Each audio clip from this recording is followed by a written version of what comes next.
level pengapalan sudah lebih cepat.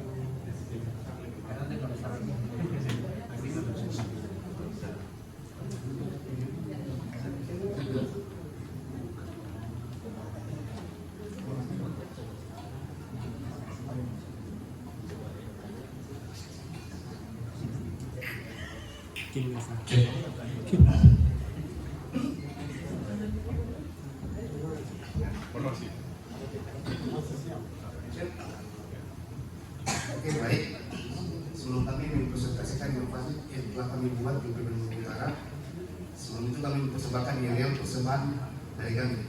Mantap, Pak. Siap? Siap! Salam hentam. Baik! Maluku Utara. Torang juara! 3, 2, 1. Quality control wujudkan misi, selalu berkarya dan berinovasi. Torang juara, selalu inovasi dari Maluku Utara. Torang juara. Pasti juara!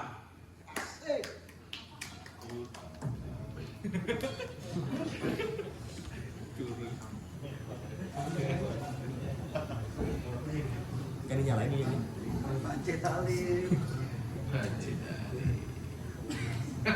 Baik, terima kasih. Assalamualaikum warahmatullahi wabarakatuh.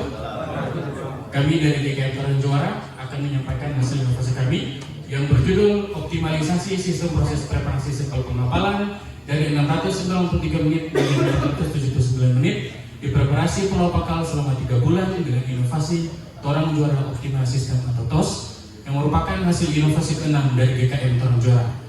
PT Antam Tbk UBPN Maluku sendiri, produk utamanya adalah biji nikel.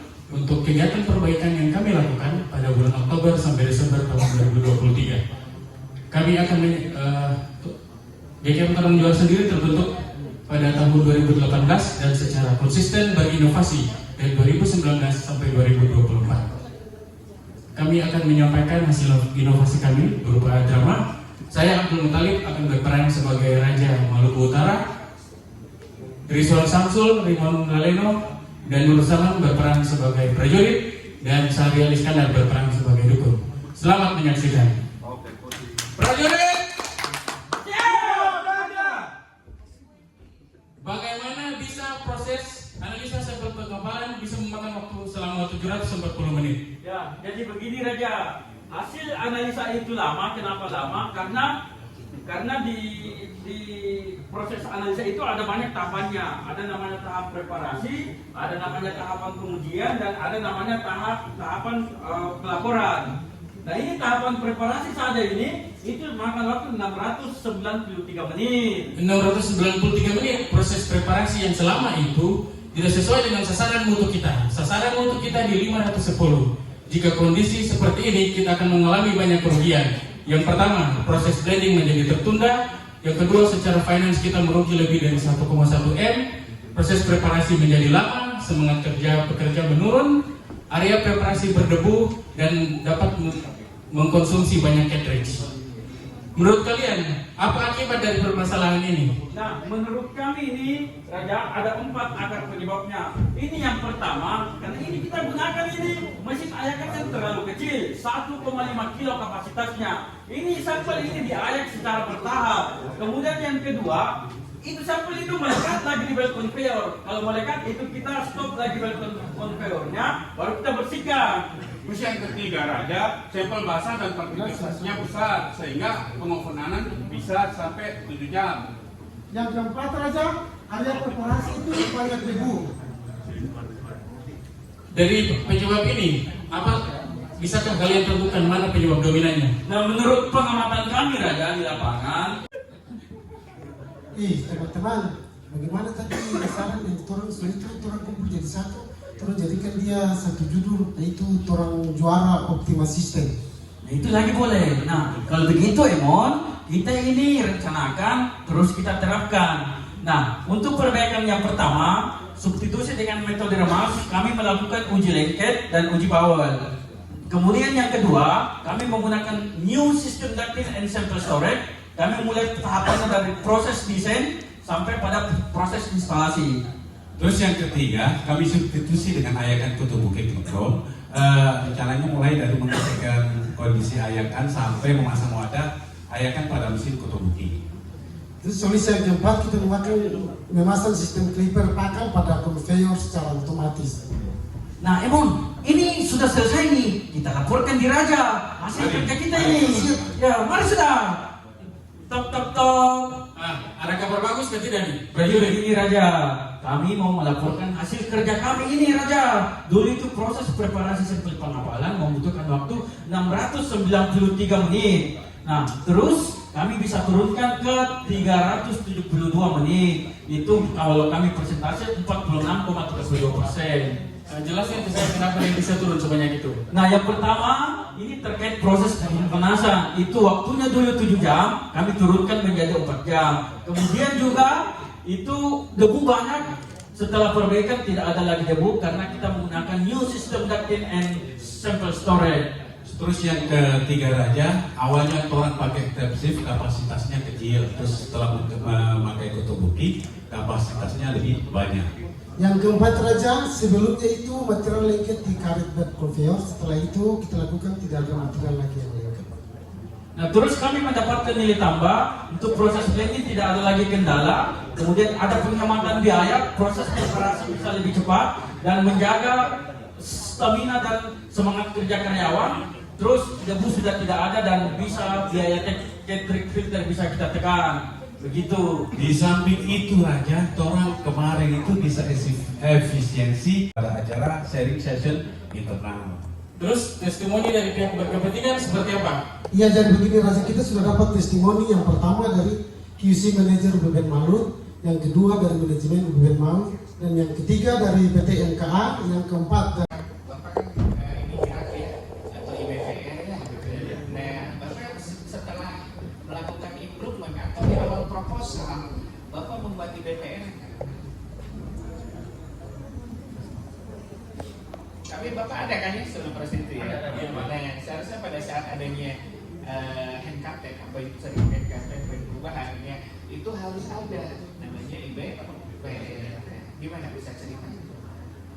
Untuk yang ini ya, untuk yang proses perbaikan mengganti Ayakan segala macam tadi kan, tentunya kan ada perubahan proses, ada penambahan penggantian material dan lain-lain kan, pasti ada potensi dan aktivitas baru yang berakibat kepada timbulnya potensi resiko baru, ya kan? Gimana Pak? Menanggapi itu?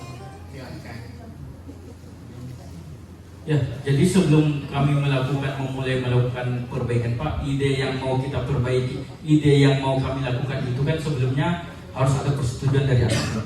Tentunya pasti ada persetujuan dari atasan.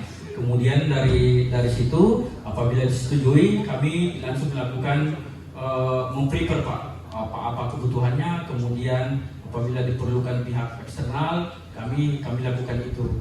Nah, terus apabila diperlukan ini Pak, apabila di dalam proses ini setelah ini itu ada namanya proses validasi Pak. Nah, proses validasi K3L.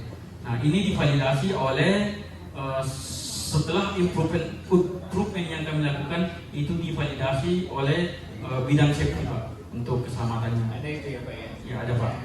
Pada saat kalau di dalam 45.001 bahwa pada saat fase proposal sebelum disahkan proposal itu harus dilampirkan IBPR. Dari situ kan kita tahu tuh Pak ya, oh nanti begini sehingga begitu selesai alat itu, kalau seharusnya ada contingency plan-nya, langsung satu paket dibuatkan gitu Pak. Pak ini obatnya, tapi ada efeknya, maka langsung dikasih kampung, dikasih apa kan kayak gitu kan Pak, sehingga risikonya akan turun ya. Oke, ini satu lagi Pak mungkin untuk bapak-bapak dan di TKM ini cukup bagus terkait dengan pemilihan faktor dominan akan penyebab. Bapak menggunakan risk matrix ya? Iya betul Pak. Nah, itu sudah bagus Pak, tapi Bapak kelebihan analisa. Kalau sudah ada diagram risk matrix, kemudian Bapak menggunakan Pareto lagi, ternyata Paretonya keempat-empatnya diambil. Tujuan dari Pareto kan istilahnya memilih Pak. Kalau ada 6, ya 1 atau 2, sisanya ini. Bapak 4, dan 4 juga di dalam risk levelnya. RPN-nya kan sudah pertama ekstrim, high dan lain-lain kan. Kalau menurut prinsip kan ekstrim Kemudian hai itu harus avoid, ya avoid itu silakan, jangan direjus, artinya ditanggulangi karena empat-empatnya itu adalah merupakan faktor dominan, ya. Nah ini nggak salah, cuma kelebihan analisa, ya. Nah ini untuk efektivitas. Ada kan di situ Pak, coba muncul nggak? Ah, yang tadi risk matriknya. Ah, 1 menit lagi ya Pak ya. Mana risk matriknya? Muncul nggak? Coba tadi ada. Nggak ada di sini. Nah, ya, Pareto. di sini ya. Nah, Pareto ini kan keempat-empatnya diambil kan? Iya. Nah, keempat-empatnya Pareto ya. Nah, nggak apa-apa. Karena kecuali kalau Bapak belum risk matrik tadi. Nggak salah ya, tapi ini kelebihannya karena Betul. dua analisa tujuannya pertama ya. Oke, itu saja. Jadi luar biasa. Teruskan, tetap semangat karena kita memberikan kontribusi ya. Oke, terima kasih ya. Terima kasih. Dari GKN orang juara. Kita berlanjut lagi.